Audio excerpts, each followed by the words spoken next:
Asa man? Examine. A learner wants to examine an ant closely. Which tool should be used? A. Ruler. B. Balloon.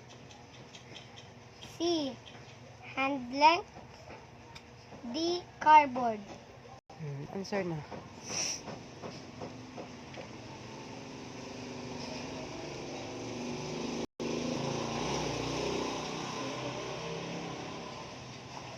Sige, sunod.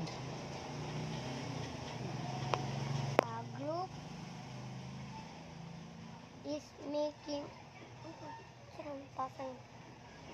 Model.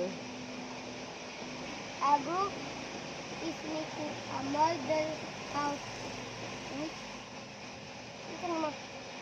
Materials. Dumduma lagi na nga word. Which material is the best to use? A. Scissors. B. Cardboard. B.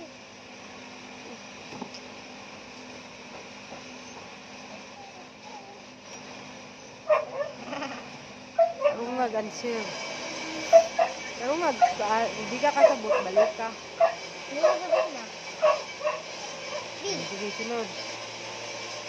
You need to cut a Tarong, piece pagtarong. of cardboard into shape. Which tool should you use? Band, ruler, model, clay, scissors. Sige, answer. Sunod. You want to complete the blanks